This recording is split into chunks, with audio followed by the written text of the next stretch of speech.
Halo teman-teman semua, Sekeuskupan Agung Semarang.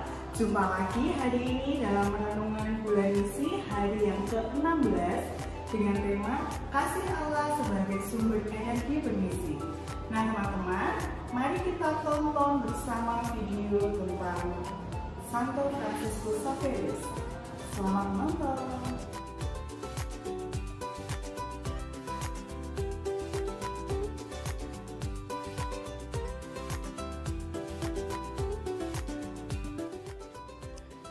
Sejarah Katolik di Indonesia tidak bisa dilepaskan dari nama Santo Fransiskus Xaverius yang ikut menyebarkan Katolisisme di Asia.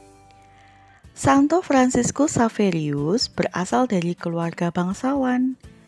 Ia dilahirkan pada tahun 1506 di Navarre, Spanyol. Nama aslinya adalah Francisco de Jesús de Javier. Pada usia 19 tahun, ia belajar di Universitas Paris dan kemudian melanjutkan studi di bidang teologi. Disinilah ia bertemu dengan Santo Ignatius Loyola, pendiri Serikat Yesus.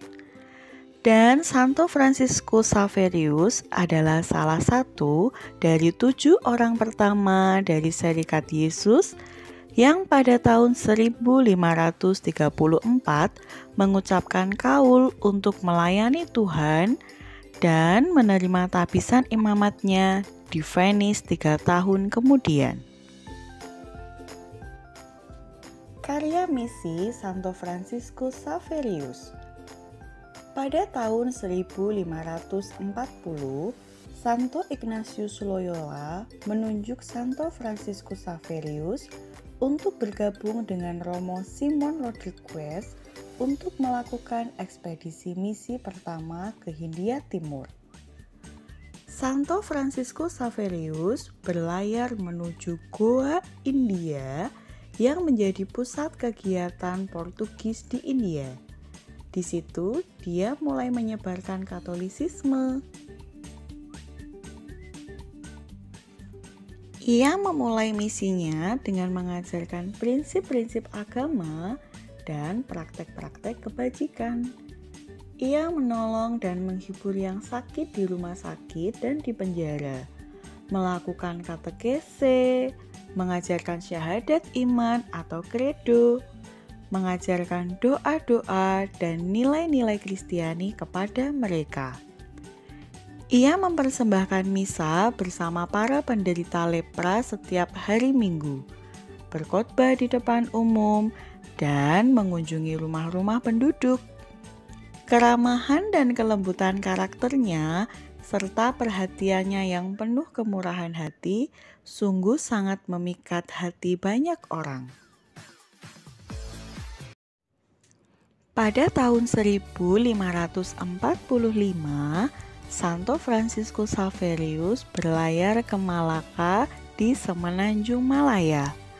Ia juga mengunjungi Indonesia, tepatnya di Maluku, Ambon, dan Ternate.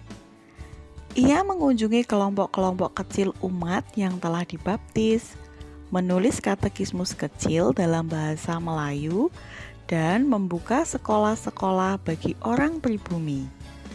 Dengan kepribadiannya yang sangat mempesona, Santo Fransiskus Xaverius dapat mempengaruhi ribuan orang untuk minta dibaptis.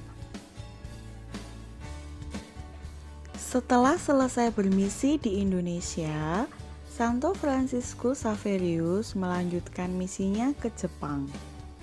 Pada tahun 1552, Santo Fransiskus Xaverius jatuh sakit dan meninggal pada umur 46 tahun di tengah perjalanannya untuk bermisi ke Cina.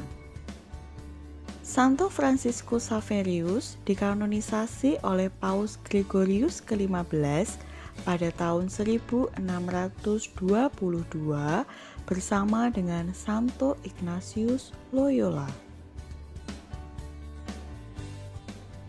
Nah, adik-adik yang terkasih, Pesan yang ingin kakak sampaikan pada hari ke-16 Minggu Misi ini adalah kasih adalah energi untuk semua kegiatan, termasuk di dalam bermisi. Ketika kita mengalami betapa besarnya kasih Allah, kita akan tergerak untuk mengungkapkan dan membagikan pengalaman kasih itu.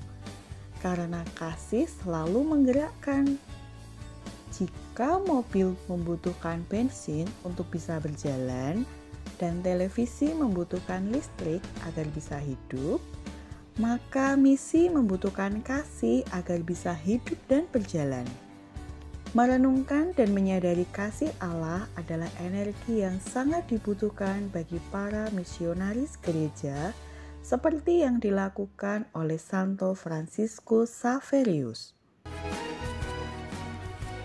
Demikian kisah dan pesan yang kakak sampaikan pada Minggu Misi hari ke-16 ini. Semoga dapat menambah wawasan dan energi semangat bagi kita dalam melaksanakan misi kita sebagai anak Tuhan, baik di dalam keluarga, di sekolah, di gereja, dan di masyarakat. Semoga bermanfaat ya adik-adik. Selamat melanjutkan aktivitas. Tuhan Yesus memberkati. Bye-bye.